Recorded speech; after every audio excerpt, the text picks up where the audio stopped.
plans locaux pour l'insertion et l'emploi sont un des très nombreux dispositifs d'accompagnement des chômeurs, des personnes sans diplôme ni qualification, soutenus depuis de nombreuses années par toutes les politiques de droite et de gauche.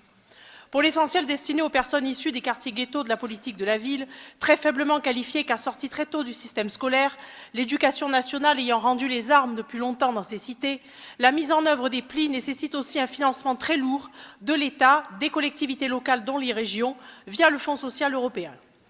Mais voilà, aujourd'hui, l'État choisit de se désengager de ces aides en réduisant très fortement la voilure budgétaire de ces dispositifs, ce qui en démontre l'inefficacité, voire l'échec, démontré d'ailleurs par les universitaires Lionel Dago et Denis Castra dans leur étude L'Allégeance, un des principes des logiques d'aide à l'insertion professionnelle que je vous invite à consulter.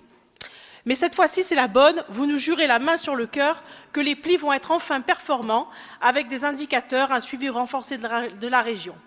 Ce matin, vous nous promettez aussi que vous vous désengagerez de la politique de la ville, dont acte, mais vos promesses n'engagent que ceux qui les écoutent. La réalité, c'est que l'État se défausse sur les régions pour payer.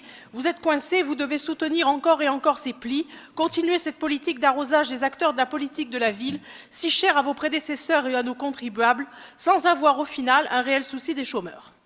N'oublions pas non plus que ceci est la conséquence dramatique du chômage structurel, de masse, induit depuis des décennies par les politiques de droite et de gauche auxquelles vous participez. Et ce n'est pas un énième soutien à ces plis qui changera quoi que ce soit.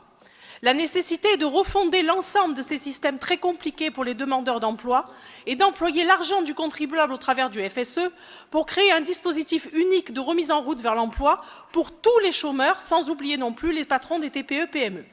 Ainsi, c'est une politique respectueuse des travailleurs sans discrimination, dite positive, et des entreprises menée par un État stratège et souverain dans ses décisions qui nous sortira de cette spirale si coûteuse pour nos contribuables régionaux. Nous défendons l'intérêt de nos compatriotes de la région, pas les intérêts d'un système dans l'impasse. C'est pour cela que nous voterons contre cette délibération.